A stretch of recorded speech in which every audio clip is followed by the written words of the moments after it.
Na Idade Média, uma coisa muito normal era os reis irem lá pra frente de guerra. Era muito normal, onde eles comandavam seus exércitos. No entanto, se você acha que isso foi só na Idade Média, você está errado, meu amigo. Nesse vídeo eu vou contar a história de um dos reis mais corajosos da Europa e possivelmente do mundo, Alberto I da Bélgica. Vem comigo que eu vou explicar a vocês.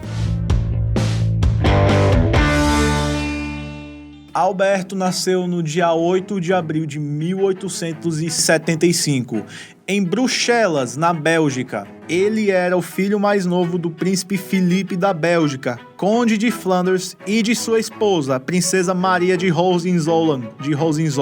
Alberto nasceu durante o reinado do seu tio, o rei Leopoldo II, que é um rei que ficou conhecido por sua crueldade lá no Congo. Ele foi o responsável pela morte de milhões de pessoas lá no Congo, no que foi considerado um dos maiores genocídios da história da humanidade. Na época em que Alberto nasceu, a Bélgica havia mais ou menos saído de uma crise. Isso é porque, galera, o único filho que Leopoldo II teve, também chamado Leopoldo, morreu aos 9 anos de idade em 22 de janeiro de 1869 de pneumonia. Aí o que aconteceu? Leopoldo II ficou sem herdeiro homem. Ele tentou ter outro filho com sua mulher, no entanto, ele teve outra filha. Aí o que aconteceu? Ele perdeu a esperança que um dia ele ia ter outro filho homem. E então, quem é que virou herdeiro presuntivo do trono belga foi o pai de Alberto, o irmão mais novo de Leopoldo, o príncipe Filipe. Quando Alberto nasceu, ele era terceiro na linha de sucessão, atrás apenas do seu pai e seu irmão mais velho, Baudouin. Ou seja, galera, ninguém esperava que um dia ele se tornaria rei da Bélgica, pois eles pensavam que, após a morte de Leopoldo II, o trono passaria para seu pai e depois seu irmão mais velho. Como na época seu irmão mais velho era bem jovem, ainda se esperava que ele teria um filho homem. No entanto, isso nunca aconteceu. No dia 23 de janeiro de 1891, o irmão mais velho de Alberto, o príncipe Baudouin da Bélgica, morre aos 21 anos de idade do vírus influenza. O seu irmão havia morrido pouco tempo antes que seu casamento com sua prima, a princesa Clementina, que era a filha mais nova do rei Leopoldo II, seria anunciado. Sim, galera, Baudouin ia se casar com sua prima, que era a filha do seu tio. Isso era normal na época da realeza, tá bom? Alberto deixou de estar em terceiro e foi para segundo na linha de sucessão. Ou seja, galera, ele agora passou a ser o herdeiro de seu pai, que era o herdeiro de Leopoldo II. No entanto, galera, isso também não aconteceu não. No dia 17 de novembro de 1905, o príncipe Filipe, conde de Flanders e irmão mais novo de Leopoldo II e pai de Alberto, morre aos 68 anos de idade. Depois da morte de seu pai e seu irmão mais velho, Alberto deixou de ser terceiro na linha de sucessão e moveu para primeiro. Ele agora era o herdeiro presuntivo do seu tio, Leopoldo II. No dia 23 de dezembro de 1909, Leopoldo II morre aos 74 anos de idade e Alberto ascende o trono como rei Alberto I da Bélgica. Alguém que ninguém nunca esperou que se tornaria rei, acabou de se tornar rei. No ano de 1900, 9 anos antes de sua coroação, Alberto se casou com a princesa Elizabeth da Bavária, que era filha do duque Karl Theodor e da infanta Maria José de Portugal, que, a ponto de curiosidade, era filha de Dom Miguel I de Portugal. E Dom Miguel I de Portugal era o irmão mais novo de ninguém mais, ninguém menos que Dom Pedro I do Brasil. A família real belga tinha agora um parentesco com a família real, com a família imperial brasileira. Juntos, eles tiveram 3 filhos, 2 meninos, Leopoldo, que mais tarde se tornaria Leopoldo III, Charles, e uma filha chamada Maria José, que mais tarde se tornaria a rainha da Itália.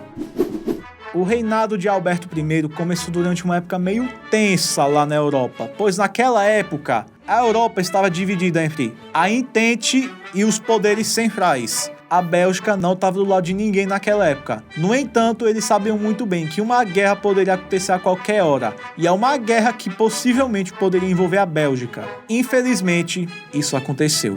Em 1914, a Alemanha declara guerra à França. A Alemanha queria invadir a França. No entanto, galera, naquela época, a fronteira entre França e Alemanha era completamente militarizada. Ou seja, não tinha como o exército imperial alemão passar pela França. Então, eles tiveram que passar pelo plano B, que era cruzar por qual país? A Bélgica. É isso aí, a Bélgica. O Kaiser alemão, Wilhelm II, pediu carinhosamente para Alberto deixar suas tropas passarem para invadir a França. Alberto se recusou e então a Alemanha invade a Bélgica. Os alemães queriam passar pela Bélgica para invadir a França. Só que Alberto I recusou, falando a seguinte frase: "Eu governo uma nação e não uma estrada." Com isso, a Alemanha ficou e invadiu a Bélgica. Com a invasão da Bélgica, o Reino Unido declara guerra à Alemanha, pois eles tinham uma aliança com a Bélgica que garantia sua neutralidade. Nesse momento, Alberto assume o comando do Exército Real Belga. Já que ele era chefe de Estado, ele também era comandante em chefe das Forças Armadas belgas, liderando assim a resistência contra a invasão alemã. Há tempo que tropas francesas e britânicas pudessem se preparar para a Batalha de Marne. No entanto, galera, mesmo as tropas belgas resistindo bravamente e conseguindo puxar os alemães de alguma forma, eles não conseguiram deter seu avanço. Os alemães conseguiram tomar praticamente toda a Bélgica, sobrando só um pedacinho de nada. Alberto e toda a família real belga fugiu do país. E então, galera, Alberto liderou seus soldados na linha de frente durante toda a Primeira Guerra Mundial, lutando ao lado da Entente. Alberto I liderou o grupo Flanders, que consistia em soldados belgas, franceses e britânicos. Ao fim da guerra, Alberto foi saudado em Bruxelas como um herói nacional, pois, galera, ele havia literalmente feito uma coisa que apenas reis da Idade Média faziam. Ele literalmente comandou um exército na linha de frente.